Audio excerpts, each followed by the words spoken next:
Paz do Senhor, amados irmãos.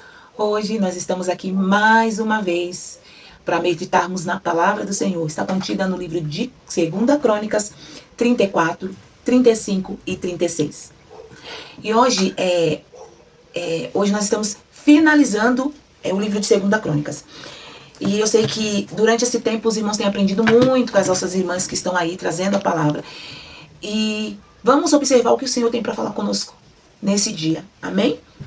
2 Crônicas 34. O capítulo de hoje inicia apresentando o rei Josias, que assumiu o trono de Judá com apenas 8 anos de idade.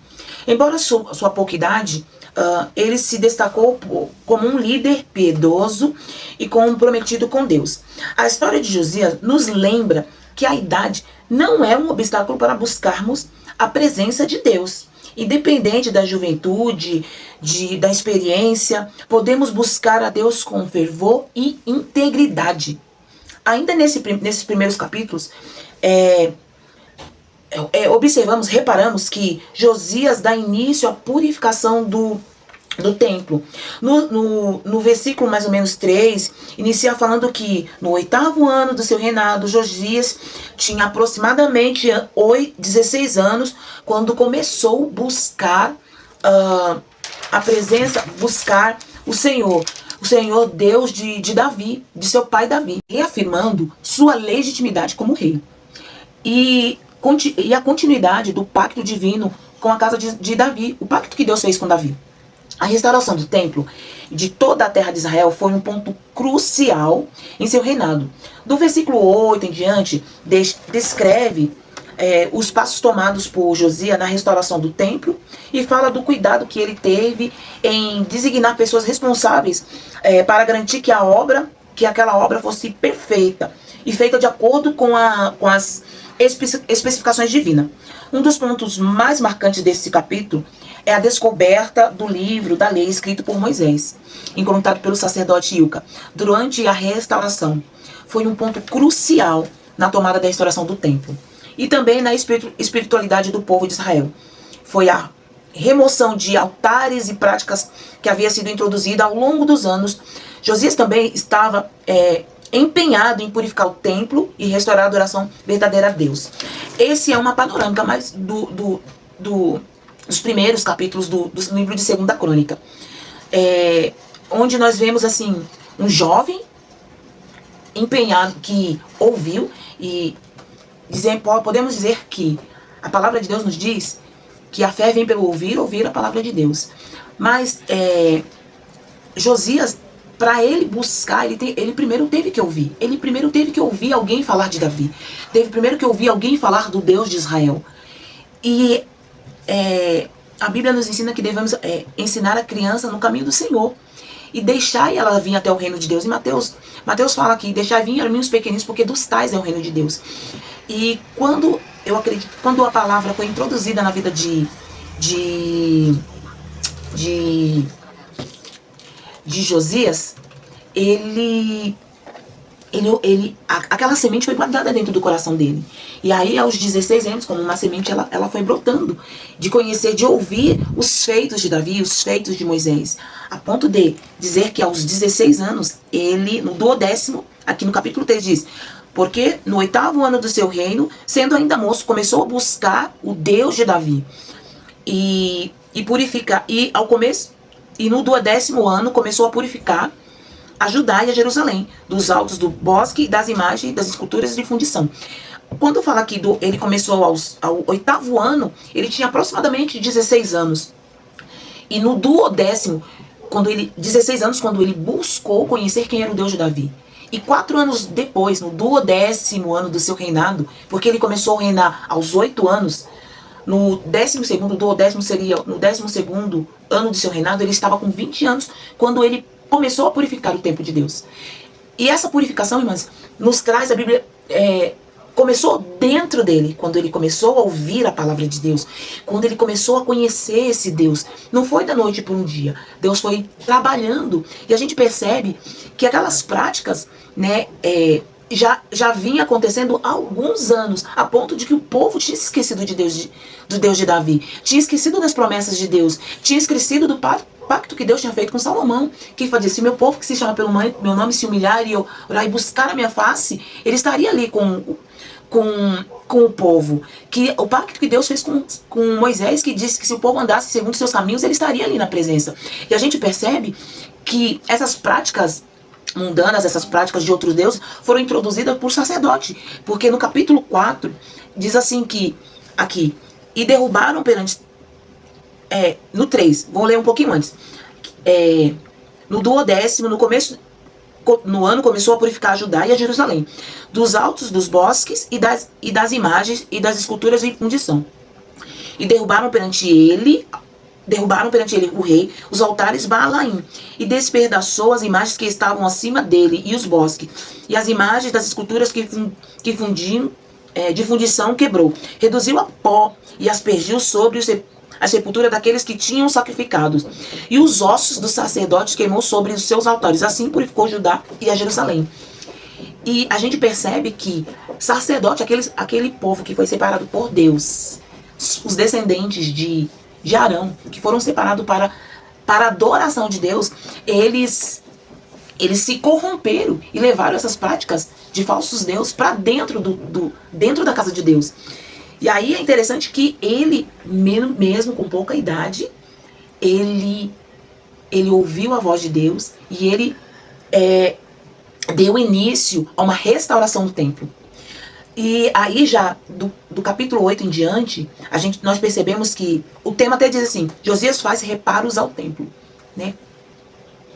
E aí percebemos que ele coloca pessoas específicas para fazer aquele reparo, para que acontecesse de forma que Deus se agradasse, né? De uma forma que tivesse de acordo com as especificações divinas, as especificações de Deus.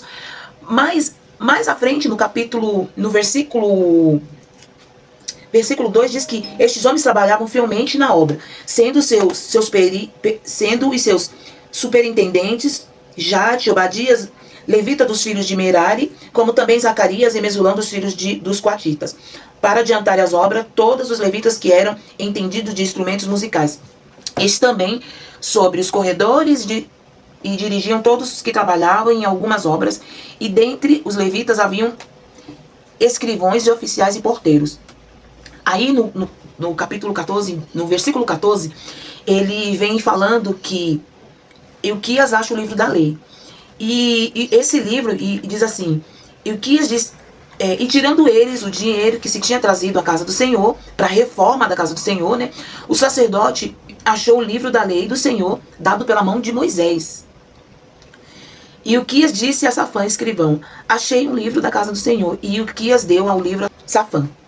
E Safã levou os livros ao rei e deu-lhe conta, dizendo, teu servo, fazendo tudo quando lhe encomendou. Tudo aquilo que Josias tinha pedido, eles estavam fazendo. E no meio da reforma, eles encontraram aquele livro. E rapidamente eles levaram ao encontro do rei, né? E juntando ali dinheiro que se achou na casa do Senhor, e deram nas mãos dos superintendentes, e não nas mãos dos que faziam as obras.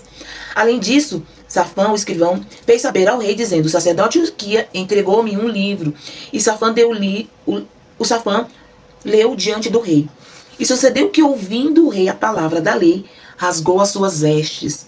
E o rei ordenou Ilquias e Alcão, filho de Safã, Abidom, filho de Micá, e Safã, o escrivão, e Azias, ministro do rei, dizendo, ide, consultai o Senhor por mim, e pelos que restam em Israel e Judá, sobre a palavra desse livro, que se achou, porque grande é o furor do Senhor, que se derramou sobre nós, porquanto os nossos pais não guardaram a palavra do Senhor, para fazerem conforme a tudo que está escrito neste livro. Ele percebeu que, mesmo em meio às reformas e tudo aquilo que ele fez antes, ainda era pouco, que ainda não estava agradando, não era da forma que Deus tinha deixado escrito nos livros. E é interessante que, sendo ele um rei, né, ele foi consultar alguém, foi consultar um servo. Nesse caso, foi a profetisa Huldan. E eu pesquisando, eu vi que ela era esposa de um servo do rei. Então era uma pessoa de confiança dele. E ele via nela a presença de Deus, ele via nela seriedade. E ele foi consultar, podia ter consultado outros, porque nesse período já existiam outros profetas, como Abacuque e outros que eram contemporâneos a esse tempo.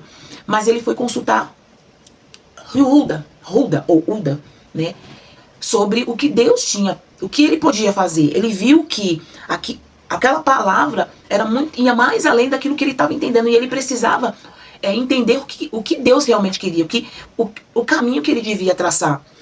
E no capítulo 22 em diante, ele envia os levitas, né, que eram levitas escrivãos, a falar com Hulda. E é interessante que diz assim: então Ilquias e os enviados do rei foram ter com a profetisa. Ilquias era um sacerdote, mulher de Salum, filha de Tocate, filho de Harás, guarda das vestes, que habitava ela em Jerusalém na parte baixa, e falaram-se a esse respeito. E ela disse: assim diz o Senhor, Deus de Israel, dizei ao homem que vos enviou a mim, assim diz o Senhor, eis que tratarei mal sobre este lugar. Eis que trarei mal sobre este lugar e sobre os seus habitantes, a saber das maldições que está escrita no livro que se leu perante o rei de Judá.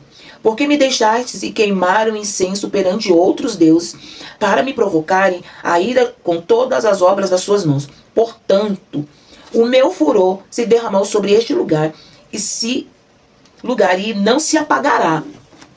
Porém, ao rei de Judá, que vos enviou consultar ao Senhor, assim lhe direi: assim diz o Senhor, Deus de Israel, quanto às palavras que ouviste, porque o teu coração se enterneceu e te humilhaste perante Deus, ouvindo as suas palavras contra este lugar e contra os seus habitantes, e te humilhaste perante a mim, rasgaste as tuas vestes e choraste perante a mim, também eu te ouvi, diz o Senhor. E eis que te reunirei a teus pais, e será eis que te reunirei a teus pais, e será recolhido ao teu sepulcro em paz. E os teus olhos não verão toda a maldade que hei de trazer sobre este lugar e sobre os seus habitantes. E tornaram com esta resposta ao rei. Então o rei mandou reunir todos os anciãos de Judá e Jerusalém. E o rei subiu à casa do Senhor com todos os homens de Judá e os habitantes de Jerusalém, os sacerdotes, os levitas e todo o povo, desde o maior até o menor. E leu aos ouvidos dele todas as palavras do livro da aliança que foram achadas na casa do Senhor. E pôs-se o rei em pé em seu lugar e fez aliança perante o Senhor, para seguirem ao Senhor e para guardar os seus mandamentos e os seus testemunhos e os seus estatutos com todo o seu coração e com toda a sua alma, cumprindo a palavra da aliança que está escrito naquele livro. E fez com que todos quantos se achavam em Jerusalém e em Benjamim assumissem. Então os habitantes de Jerusalém fizeram conforme a aliança de Deus, o Deus de seus pais. E Josias tirou todas as abominações de toda a terra que eram dos filhos de Israel, obrigando a todos quantos se achavam em Israel a servirem ao Senhor seu Deus. Enquanto ele viveu, não se desviara de seguir o Senhor, o Deus de seus pais. O que a gente vê aqui nesse capítulo 34 é que Josias ele temeu ao Senhor. E ele, como diz, né, quando Deus falou a Salomão: se meu povo que se chama pelo meu nome se humilhar e orar e buscar a minha face, eu ouvirei dos céus e sararei a sua terra. E Deus fala com Josias, disse assim: por conta de você ter se humilhado, orado e me buscado, a aliança que eu fiz com os teus pais, eu vou fazer com você também. E é interessante que Deus fala assim, ó: você morrerá, mas não vai ver, você não vai ver a minha mão pesar sobre o povo de Israel. E mais pra frente, no capítulo 36, que a gente vai chegar lá, mas a gente vai ver que o povo se desvia de novo. E toda essa profecia que Deus dá para Hulda e outros profetas, né, até Jeremias, ela vai se cumprir mais pra frente. Amém? O capítulo 35, ele relata sobre a celebração da Páscoa e também a morte de Josias. Ele é dividido em duas partes. Do versículo 1 até o 19, ele vai falar sobre a celebração da Páscoa. E do 20 ao 27, ele vai retratar sobre a morte do rei Josias. do capítulo do 1 até o 19, ele fala sobre o cuidado que Josias teve na programação, na reforma espiritual promovida né, por ele, né? E também ele destaca a grandiosidade da celebração da Páscoa. E é interessante que Josias ele é conhecido como um rei piedoso, amoroso e também comprometido com a palavra de Deus. Quando ele recebe aquele livro, quando ele tem o conhecimento daquele livro, do estatuto, de tudo aquilo que Deus tinha dado a Moisés e ordenado ao povo de Israel, ele põe em prática tudo aquilo que Deus tinha colocado. E a gente vê aqui na festa da Páscoa que todo o povo participasse, assim como foi nos dias de Moisés, que foi distribuído o cordeiro, ele distribuiu para o povo cabritos. Aqui no capítulo 7 diz que ele ofereceu Josias aos filhos do povo cordeiro e cabrito do rebanho, todos para o sacrifício da Páscoa, em números de 30.000 por todos que lhe se achassem, e de 2 bois 3.000. Isto era da fazenda do rei. Ele tirou das suas próprias riquezas, da sua fazenda, ele distribuiu ao povo para que todos participassem. E existia uma especificação no cordeiro, nos animais que eram feitos para sacrifício. Tinha que ser perfeito, não podia ter nenhuma mancha. Então, assim, imagine, ele tirou tudo aquilo que era perfeito, ele fez e ele compartilhou com o povo. Por isso que ele é reconhecido como um rei piedoso e amoroso. E a gente percebe que o cuidado que ele teve na programação da festa, para que tudo acontecesse conforme estava escrito a palavra de Deus, né? E depois, já no capítulo 20, fala sobre a morte de Josias. Talvez você pense assim, poxa, ele morreu de uma forma tão estranha, né? Tão boba, né? Mas o que nos relata aqui é a falta de discernimento dele. Eu vou ler aqui o capítulo 20 e aí nós vamos falar sobre ele. Depois de tudo isso, havendo Josias, depois de ele ter preparado a Páscoa, de toda a reforma espiritual que ele fez, de toda a reforma dentro da casa de Deus, havendo Josias já preparado o templo, subiu Neco, rei do Egito, para guerrear contra os Carquemes, junto ao Eufrates. E Josias saiu ao seu encontro para guerrear contra ele. Então ele lhe mandou mensageiros dizendo: que tenho eu contigo, rei de Judá?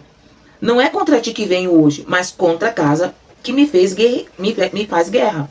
Disse Deus que me apressasse, por isso guarda-te de te opores a Deus, que é comigo, para que ele não te destrua. Porém Josias não voltou atrás, antes disfarçou para pelejar contra ele, e não deu ouvido à palavra de Neco, que a saíra da boca de Deus. Antes veio guerrear no vale de Megido. E os flecheiros atiraram contra o rei Josias. Então o rei disse a seu servo: tira-me daqui, porque estou gravemente ferido.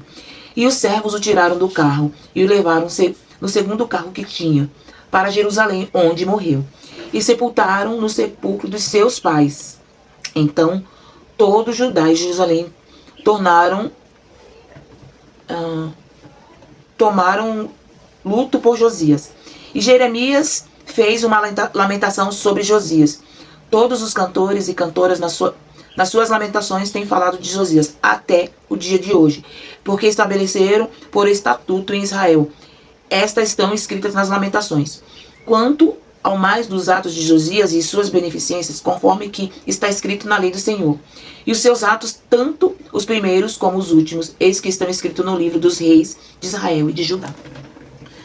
Então, assim, o que a gente observa, por uma falta de discernimento e de observância, de cuidado, ele teve uma morte tão estúpida, né? Porque se ele continuasse consultando e se apegando à palavra de Deus, né, como ele fez outrora, talvez ele não fosse morto daquela forma estúpida. Mas a gente percebe que também para se cumprir a palavra de Deus, né, acontecem coisas assim que pra gente, pros nossos olhos, né, são incríveis, né? Mas para Deus, o nosso Deus, nada é por acaso. E não está escrito na palavra de Deus, mas a gente percebe aqui pela fala que o povo, ele ordenou que o povo adorassem a Deus, no capítulo 34. E a gente percebe que Deus, ele não quer, ele nos deu livre e espontânea vontade de adorarmos. E como o rei obrigou, não se obrigou, mas ele ordenou que o povo adorassem e tirassem todas as práticas maus, talvez muito dali, e a gente percebe que é bem real, porque já no capítulo 36 a gente vai observar que o povo voltou a fazer as mesmas práticas e até piores, porque até então a gente percebe que como eles não tinham mais a palavra de Deus, então foram se perdendo, né? Os costumes foram se perdendo de falar de Deus. E a fé, ela vem pelo ouvir e ouvir a palavra de Deus. Se você não ouvir, se você não tiver o hábito de meditar na palavra de Deus, não tiver o hábito de buscar na palavra de Deus, como é que você vai conhecer esse Deus? Então, se eu não ensinar os meus filhos com a palavra de Deus, eles não vão ensinar os filhos dele. E com o tempo, esse conhecimento, ela vai se deturpando, ele vai se cessando. Que foi o que aconteceu nos dias de Josias. O povo já não conhecia o Deus de Israel. A ponto que ele diz que quando ele ouviu o livro, ele rasgou a veste, ele percebeu que eles estavam cometendo. Ainda que ele tivesse restaurado as práticas boas de Deus, ainda era pouco, estava longe daquilo que Deus tinha escrito na palavra dele. Inclusive a celebração da Páscoa, das festas que Deus ordenou para o povo de Israel, eles já não faziam mais.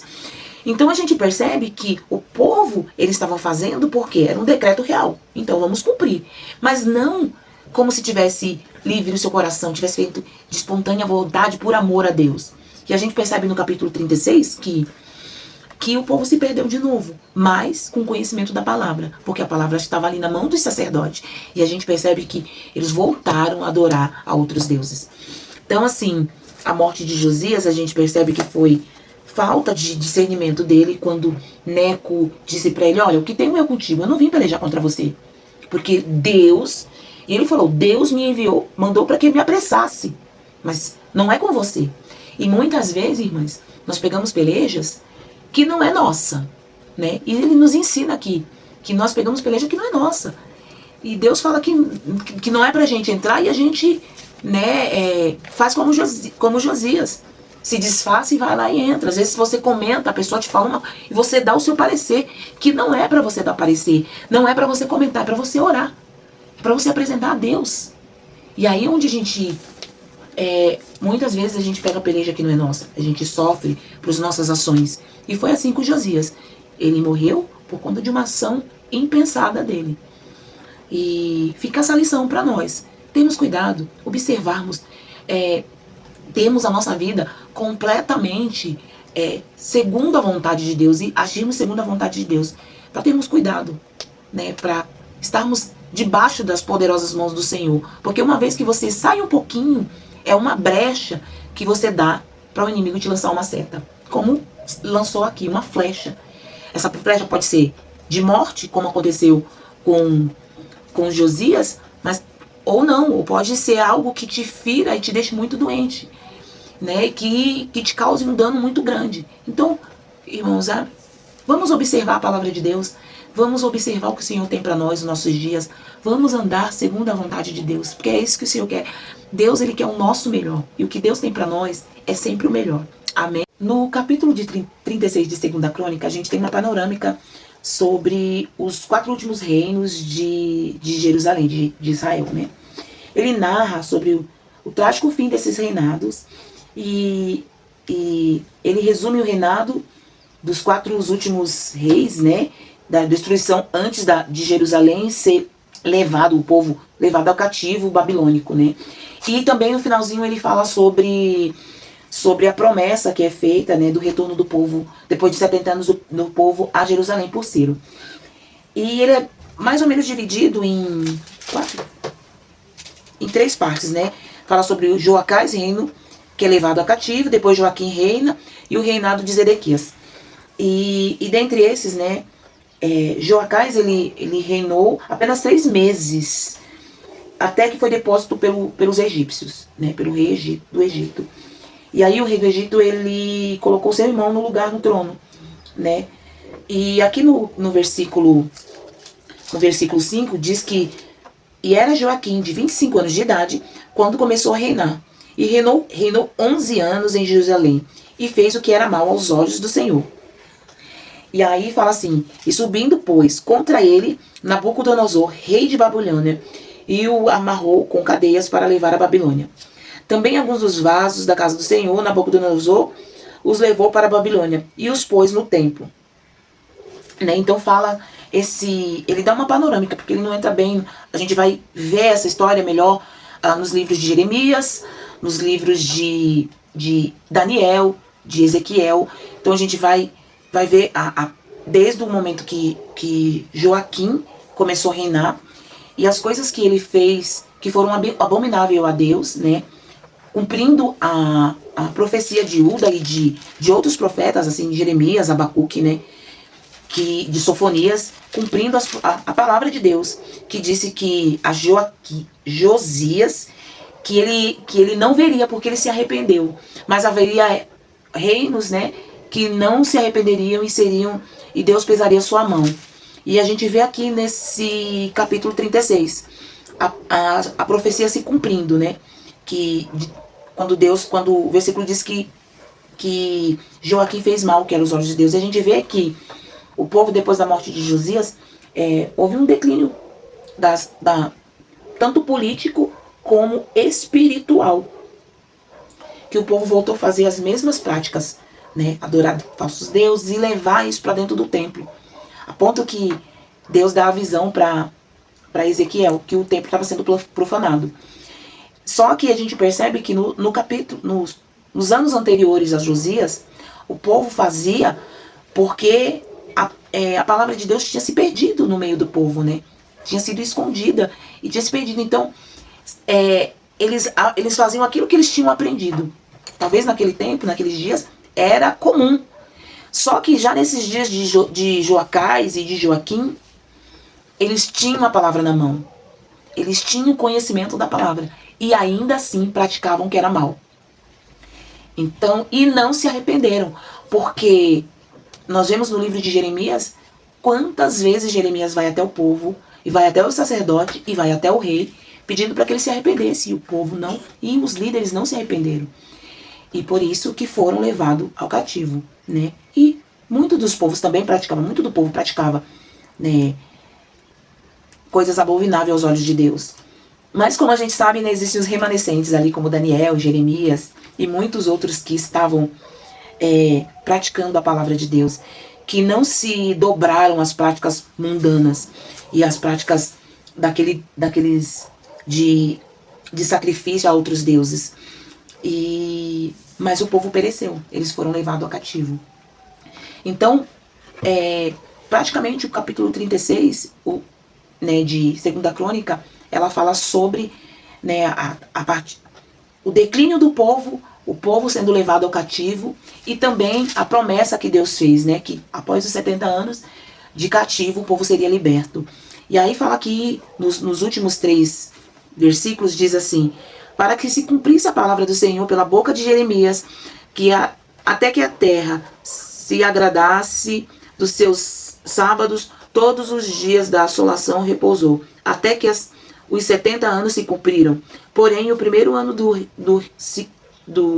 reino de Ciro, rei da Pérsia, para se cumprisse a palavra do Senhor pela boca de Jeremias, despertou o Senhor o espírito de Ciro, rei da Pérsia, o qual fez passar pregão por todo o reino, como também por este escrito, dizendo: assim diz Ciro, rei da Pérsia, o Senhor Deus dos céus me deu todos os reinos da terra, e me encarregou de lhe edificar uma casa em Jerusalém, que está em Judá, que há entre vós de todos o seu povo, o Senhor, seu Deus, seja com ele e suba. E aí a gente vê o decreto de Ciro, que manda o povo subir, né? E a gente já, para reformar, para refazer a casa de Deus. E a gente vê quanto o nosso Deus é bom, né? Deus é maravilhoso. A profecia se cumpriu, mas Deus não deixou de olhar para o seu povo. Porque dentro daquele povo existiam pessoas que adoravam a Deus em espírito e em verdade. que não se corromperam às práticas pagãs, que não se corromperam às práticas mundanas. E hoje não é diferente dos dias de hoje. Existem um povo ainda, os verdadeiros adoradores, como diz lá em João, que adoram o Senhor em espírito e em verdade. E que cada um de nós, né, com esses livros que nós temos aprendido perante a palavra de Deus, possamos a reconhecer a importância de meditarmos, de aprendermos sobre mais o nosso Deus, sobre mais o que está escrito, o que Ele deixou para nós, e que possamos seguir os passos do nosso Senhor, que possamos olhar para Jesus, né, e sermos imitadores dele, e que possamos nos voltar, assim como Josias, de corpo e alma, né, e que muitas vezes a gente constrói altares, coisas que na nossa vida que desagrada a Deus, que possamos fazer como Josias, que possamos retirar tudo aquilo da nossa vida que desagrada ao nosso Deus, e possamos restabelecer um altar puro e perfeito para Ele, que a nossa vida, não há mais o templo, que o nosso templo, o nosso corpo, a nossa vida, seja um templo perfeito para a adoração do Senhor. Amém? Agradeço por você estar aqui conosco. Deus abençoe e até a próxima.